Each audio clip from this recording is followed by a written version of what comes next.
Kathryn, Yes. you know Mickey Mouse. Yeah. Well, he decided that he and his wife to have kids. Oh, Do you okay. know what the first thing is he bought her? No. A minivan.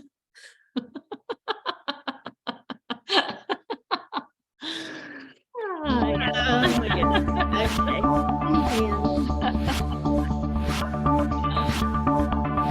Minivan. I had a minivan once. Never have. Nope. Never too late to have a minivan. Oh, yeah. Yes, I have some memories from a minivan. Good morning, Daily Huddlers. Today's Wednesday. We're so glad you're here. Today is Wednesday, where we talk everything communication and relationships. And today, before we get started with our juicy question, it's our final of the 6 strategies of joy. Our question today is, how does curiosity fuel your joy? But before we dig into that, I'm going to ask some questions to the beautiful people that are staring back at me. And I am going to start with Sorrel. Good morning, Sorrel. Please Good morning. tell us, how are you and who will you hug today? I'm energetic. I'm energetic and connected.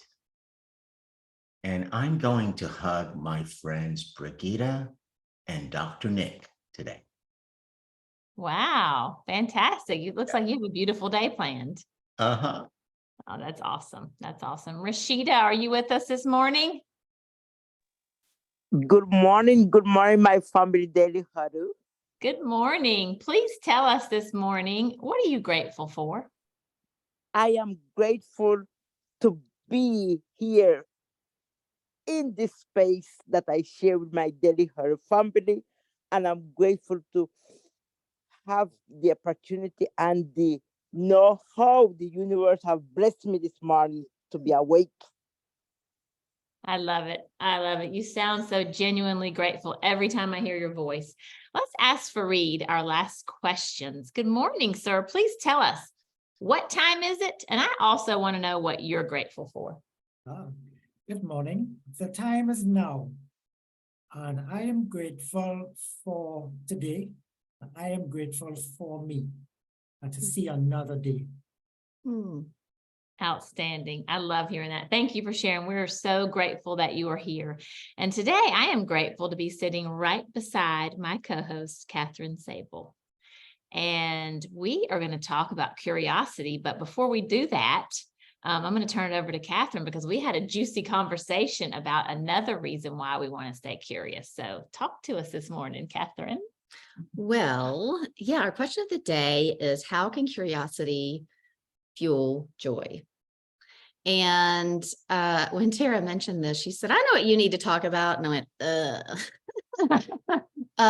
we hosted a workshop a couple of weeks ago, and it was about 12 women. And at one point we were doing a demonstration and I was the client, if you will, and they were asking me questions, and I had a real life example of something that was going on. The guinea pig. I was the guinea pig, which at first I was like, yeah, this is great. And then I was like, wait a minute, this is real.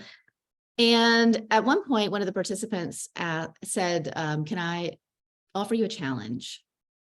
To which at first I said, sure, of course, let's do that. I'm always up for a challenge, until I found out what the challenge was, which was a 30-day no judgment challenge, meaning I had to go 30 days without judging anyone else or myself. And if I did, then I had to think 3 positive thoughts about that person. And she said that she was issued the same challenge and she took it on graciously and walked out of her front door and made it 3 blocks before she realized she was judging the woman on the street corner with her who was scantily clad. And I have to say, I had a very similar experience. So I've been doing this for almost 2 weeks now, and here's what I've noticed. I judge a lot. I judge myself a lot. I judge other people a lot. And I didn't realize it. And it's also, what's the word? It's almost automatic. Things come out of either my mouth or come into my brain. And I'm like, oh my gosh, that was a judgment. If somebody had said, are you really judgmental? I probably would have been like, oh, you're average, but no, not really. Oh, I am very judgmental apparently. So this has sparked the conversation about curiosity, because judgment is the opposite of curiosity. Right. When we're judging somebody, it's firm, it's static. We're asserting something about them or the situation, or We're assuming, we're making these big assumptions. yeah. And I will say that probably the hardest part about it is noticing how much I judge myself. Mhm. It's insidious. Me too. It's very insidious. And it's made me a little bit sad at times, like, wow, like I'm really harsh on myself. Like Mhm. I would never say that to another person. And then why do I even think that? Like, I don't think I really truly believe that, or maybe I do because it's here in my mind. So that's been a really eye-opening experience. So we can talk about if we're going to invite other people to join us on this challenge. But for today, we wanted to talk about how that doesn't fuel my joy. Judging, I've noticed I don't feel joyful after I've caught myself in a web of, Mhm. loopy conversations in my head about other people or myself. So how does curiosity, which is the opposite of judgment, fuel joy? Well, let's get specific a minute too, because you just said, which I think is so poignant, that when you are judging people, you feel the opposite of joy. Mhm. So we meet somebody, maybe they act disinterested, or we think they are acting disinterested because they're arrogant and they have it all figured out. Then we start telling ourselves, well, we think they know everything. That diminishes us. Mm. It makes us feel less valuable. So I'll ask you, rather than not just someone on the street, but let's just say you have an interaction with someone in business, okay? And you did not appreciate the way the person communicated. Let's talk about how you might have judged that, what didn't feel good, and then let's talk about how curiosity could have turned it around. Yeah, because I'd love to talk about how the three questions, the three positive things that I have to think about somebody has impacted that whole scenario. That particular scenario would start a loop in my mind. Okay. Because if I'm saying, I don't like the way they communicated, I'm likely then turning it on myself somehow, like that made me feel bad. I wonder if I'm not as smart as they are, or it just starts this sort of narrative in my head that it's almost like I'm having to build the story around the assumption and the judgment to make it real, so that it has to be real, or else the whole judgment paradigm breaks down. Exactly. So what I'm hearing you say is, when we judge people, even if it's only in our head, because most of us don't do it out loud, but we do it in our head, it really is diminishing us, because there's something in that person, I think, that we see, which is a version of ourselves. Right. So let's talk about how we can respond to that with curiosity. Well, it is interesting because especially with people that if I judge people that I don't know, like on the street or something like that. But in this case, let's assume I know this person a little bit. I've got to think of 3 positive things to say about that person. So now I've got to make different assumptions. Right. Because I may not know. And so I say, that person showed up to this business meeting today, that they must be responsible. Mm-hmm. They did come with some really good questions, or I know that person's a family person, and so they've got love in their heart. I mean, those are all assumptions too. Right. But don't they feel better? Yes. And I'm just noticing I'm tapping into the feeling that I have right now as I say those things about somebody that I don't know very well, which is it feels like an opening. There's so much possibility in all of that, versus the judgment feels like a closing down. Like there aren't many possibilities. It has to be right that this assumption is true, that they're not a good communicator and they condescending to me or whatever. There's not a lot of places to go from there. Right. Yeah. You know what this is making me think of? And I think we all, if we're honest, we all make judgments. Where I personally, in my personal journey, have moved away from, I think, judging as quickly and readily is through communicating with my son when he was incarcerated. And I've told this story before, but there is I think, a piece to it that really, really shows how curiosity can make us feel better. And many years ago, he told me about a gentleman that in the prison system that he'd gotten to be friends with, and somewhat, however you can be a friend in prison. And then at one point, I asked him what he did, and he said, "Oh, he shot somebody." And I think I've told you all this before. And I was horrified, like, he shot somebody. And then my son went on to tell me how he grew up and what he witnessed all his life, and that all he knew was to defend himself, and that he was part of drug deals from the age of 5, and the things that he witnessed and the neglect. And it made me have such a heart for somebody that initially I'll be like, he shot somebody, oh, evil. So fast forward. So then I started to have a heart for this young man. Fast forward to Wilson calling me one day and telling me that he had been locked in a meat freezer in the prison system. And I didn't just sit back. And so if I hadn't been curious about him and his history and his story and why Wilson loved him, I wouldn't have done what I did that day. And that day reminded me of something, and it made a difference for this young man. I ran into Stacey Abrams one time in a hair salon, and she gave me her personal email address. It had been years. I sent her an email. She never answered it. And I thought, I'm sending this information to Stacey Abrams. And she responded immediately, put me in touch with an attorney, and made that young man feel seen and heard and loved. And he got on the phone and told me that for one of the first times in his life, somebody fought for him. And that's what curiosity. And you'd think that didn't bring me joy, instead of judging him. And I had no plans to share that this morning, but that's what it made me think about. Wow. That's how curiosity can fuel our joy.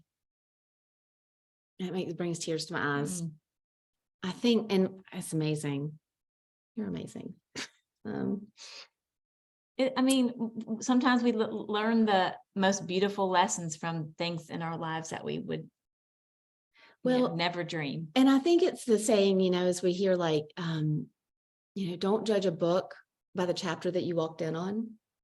Have you ever heard that? No, but I like it. Yeah. You didn't know the first 20 chapters of his life or what he'd been through. And everybody's going through something. So be kind to everyone. Like the reason they have road rage, I don't know, but there's something that they're going through. There's not a human on this planet that doesn't deserve our compassion at some point. There are times when we have to choose other emotions, but everyone deserves our compassion and empathy at some point, Right. And getting curious about that and why, I think it is a beautiful thing. Yes. I do also want to take the conversation about curiosity away from when we're not in judgment zone. So let's also take curiosity into our daily practice.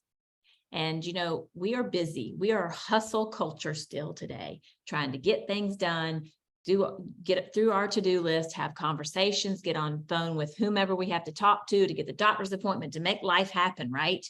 What if we approached every single person that we came in contact with not, you're a means to an end, but this is an opportunity for me to learn something from you? That would talk about joy. Every person, we assume you have something to share. You have something beautiful that I want to learn from. That makes me feel joy right now, just saying it. I have a dear friend who does this. Her name is Stephanie, and she must be magical. She is magical. She has a motto that she follows, and it's always choose people. And it is exactly what you're describing. It's not choosing to be transactional, but choosing to be relational at every step. And this is a woman who learns the story of the bank teller or the grocery store clerk and carries it around with her in her heart. She is deeply curious about people and their experience and compassionate. And she can light up any room because she walks in and she's genuinely wanting to hear from another person. And so what you're describing is like, that would transform my grocery store experience. Right. And trust me, that is a transaction. I am like, get in and get out and get home. And I don't like it. It's not my favorite activity of the day. But to be there with the clerk, Is that why your cats don't have any cat food? Stop it. It's coming today. It's coming in the mail today. But also I can see the Publix that's near me. They have several people who have disabilities who are working at the checkout line or bagging groceries, and Michael could be there one day. So wouldn't I want to treat those people just like I would want every person to treat Michael?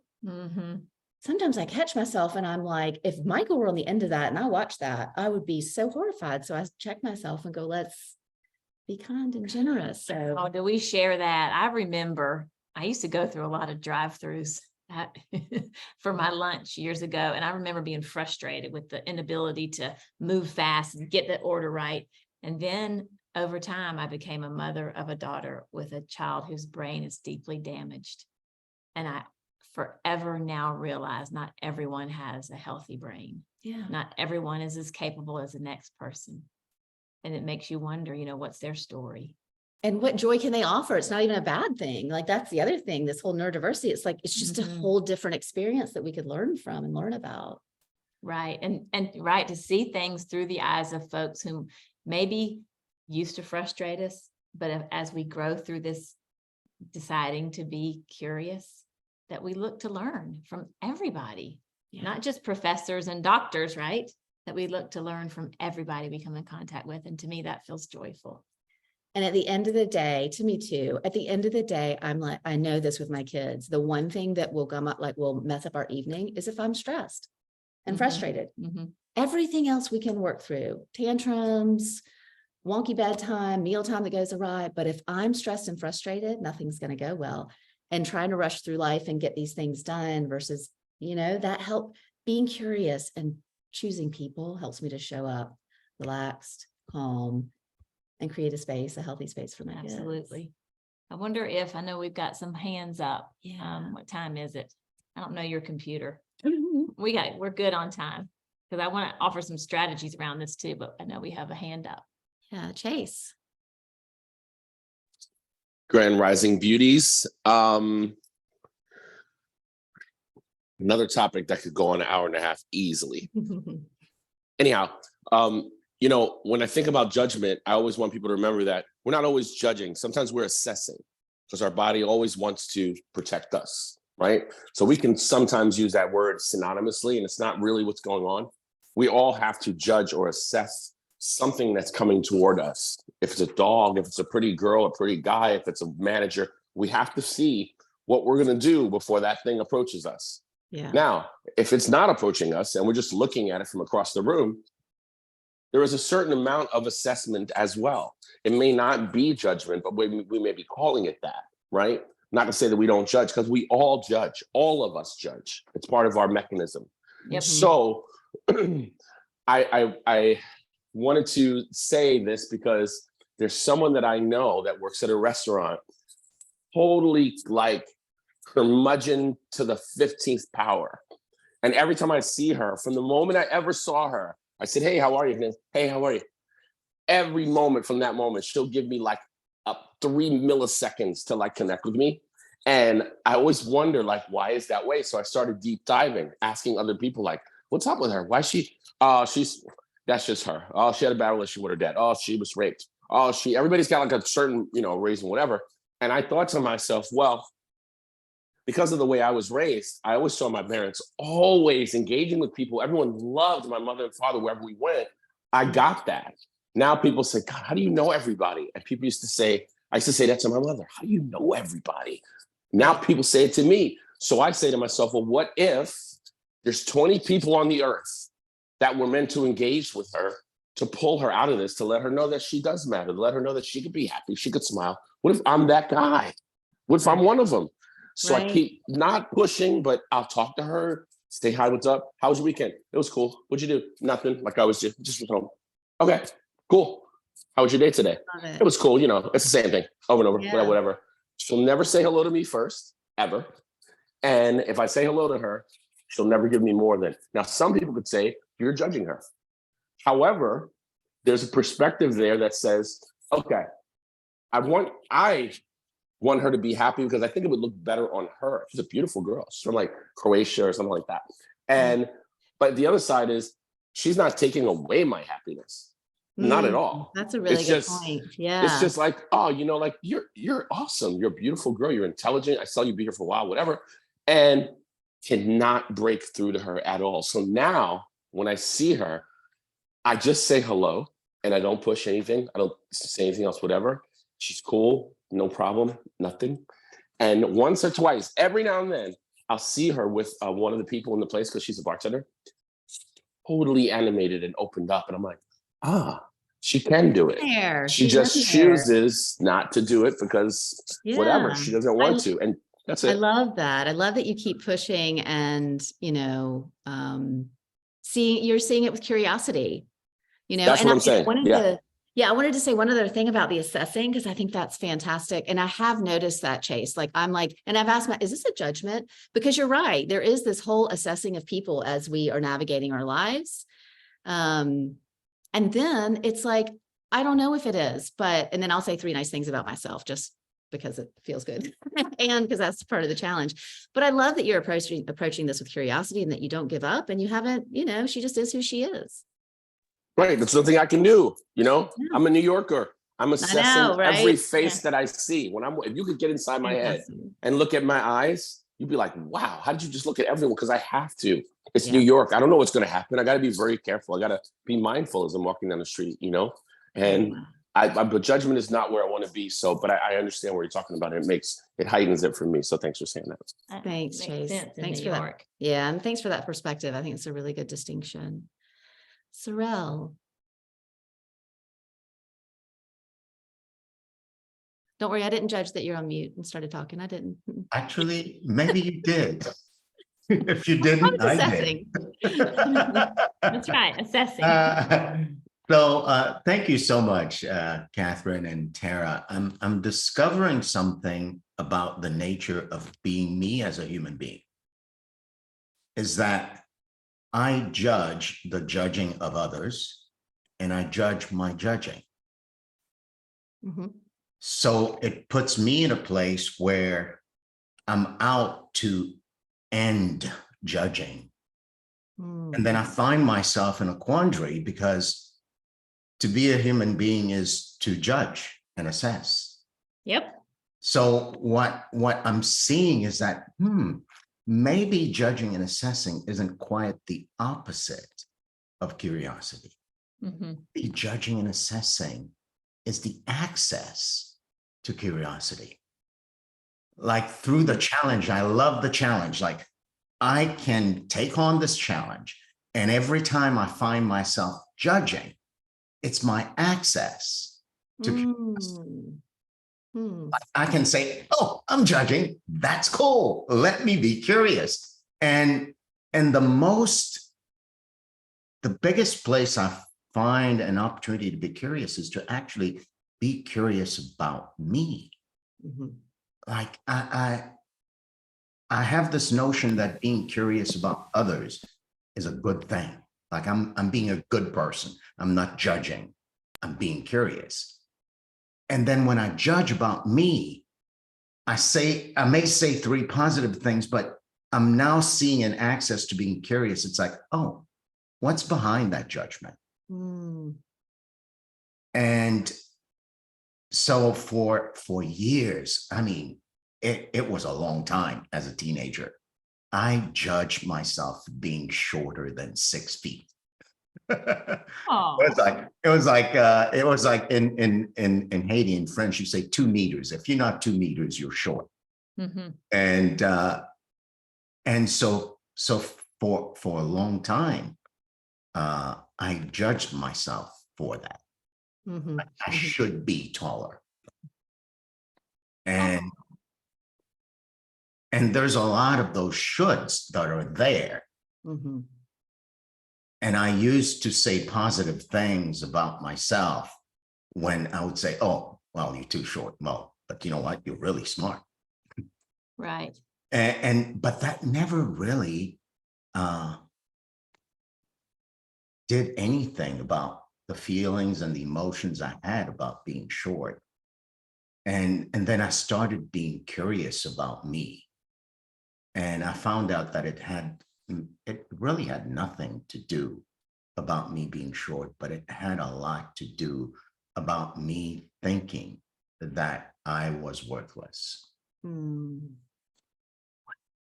therefore, zero control over too. That's mind-boggling. Mm-hmm. So therefore, I could be 6 feet tall. I would still feel the same way. Yeah. And so I want to thank both of you for facilitating that discovery for me. Like my Wow. judgment may be my most reliable and direct access to being curious. Thank you, Sorrel, for sharing that. You're always truly vulnerable. And it makes me want to share something before we run out of time. And then I want to get back to Rashida. It's one thing to stop ourselves from judging ourselves. Like I could say to myself, oh my gosh, I didn't get enough done today. I just, made quick meals for my family. I didn't cook healthy meals. I didn't do well today. That would be judging myself. Or the easy thing is to tell myself to stop doing that. But there's a more powerful strategy for me. And this is where I can feel joyful. I can just simply say to myself, I can do better. So rather than just trying to stop and block something that's natural, we've got to turn it around and remind ourselves what it is that we believe in ourselves about. And that takes us to the curiosity with other people. So partly, surely it's in your mind to be curious about others, but we also can open our mouths and ask curious questions. If we make an assumption about somebody, just like Laura said, it is a reflection of ourselves. Don't let that assumption live, just like Dr. Agondo says. Ask beautiful, rich questions. Tell me about your story. Tell me how it is that you came to believe this way, to see things this way. Mm-hmm. So it's not just stopping. I think it's starting a new habit that's going to elevate that joy. I think you're right. And I love that. That's what Sorrel was saying too. It's taking something that's so natural, like Chase was saying, and to assess as we have to in this world, and to take that and use it as a gateway into another place is beautiful. It's a shifting. Yeah. And that's empowering. Yeah. Because stopping won't work. Like it just Nope. won't work. It's resistant energy. You spend a lot of time. So just shifting is beautiful. Love it. Thank you. Yeah. All right, Rashida, got just a couple minutes left. Good morning. Good morning. Listen, guys, girls, you are so awesome. And why I say that is because I hear Sorrel saying about his height, how 6 foot he is. And I am really wanted to take on the challenge. But how will I start? Because as a fashion designer, as an artist, I always pinpointing what are the things that I can tell if and when I take on the challenge, I cannot go to an exhibition and I cannot go to a museum because in my brain will be like, oh no, I'm judging myself. But one of the things that I really face is when I just came to this country, everybody was like, oh, your accent, oh, we don't understand you. I said, guess what? My accent don't have anything to do with taking the message across. I'm going to leave you with a message, even as you think you don't understand me, because eventually one day you would remember me. And mind you, yesterday I went to a funeral, and the lady who passed, daughter, I was sitting with her for a minute after the burial, and she said, Rashida, you don't know how much impact you have done in my family. I said, what do you mean? He said, you remember the first day you came to my house and you started to fix something for my mom from stopping coughing, and the next day she was out of cough. And this is where I say, wait a minute, my accent don't have anything to do with the message that I take across. So trust me, I'm going to set up myself for a challenge. I am going to set up myself for a challenge because I want to be better after the challenge. I love that. I'm not judging myself. Into the challenge, I'm going to judge myself. But when I come out of the challenge, I know that being judgmental is not good, but it's going to make me grow. Yeah, that's true. Good for Consciousness. Yeah. Yeah, and you know what? You will judge. I mean, we all do it. And so you just forgive yourself and you just say, I'm human. That was me today. I was human. Yep, I can do better. Yeah. And I know we're right at time. I saw Cece raise her hand. Cece, we just have a couple minutes left. Did you want to say something? Oh, excellent job. And I love Rashida and how she sounds. She's perfect to me. Oh, I love it. And that's what makes her so unique and everyone else unique, is the specialness about themselves. So thank you so much. And I appreciate everything that you are teaching and sharing with us. And I pass. Oh, Thanks, thank you, Cece. Cece. Well, we're going to close out. This has been Awesome. And even though I've been doing this all, so long, it's been giving me insights into this. So I appreciate that. And we just have to start our 7 tenets with love, because in the space of love, there really isn't space for judgment. And so share your love for yourself, hug others. And I always have to write them down because I only ever get 5 or 6. So here they are. Cheater. I'm a cheater. Laugh. We got that one. Yeah. And one of what we always say is stress less, but I want to say relax. Yeah. That's what I can do is just relax. Yep. Take Breathe. it in, laugh, enjoy, eat your plants. And with plants, I want to say also get in nature, get around plants, eat them, put them in your body, but be around them because that Yes. nature will help lower cortisol, help you relax. That's right. And that'll help you Great sleep. reminder. That'll help you sleep your 7 hours to go to sleep relaxed. So sleep, give of all your resources, time, energy, money, whatever it is, and of your love. Share it with a friend. That's right. And move that body. All right. Let's see y'all. Did I get all 7? I did. You did. See you all next Thank time. you, Daily Thank you Huddle. all. See you next time. Beautiful. Thank you. Thank you. Thank you. Thank you all. Great day. One love. One love, guys. One love, Rashida. Love hearing that. Do too.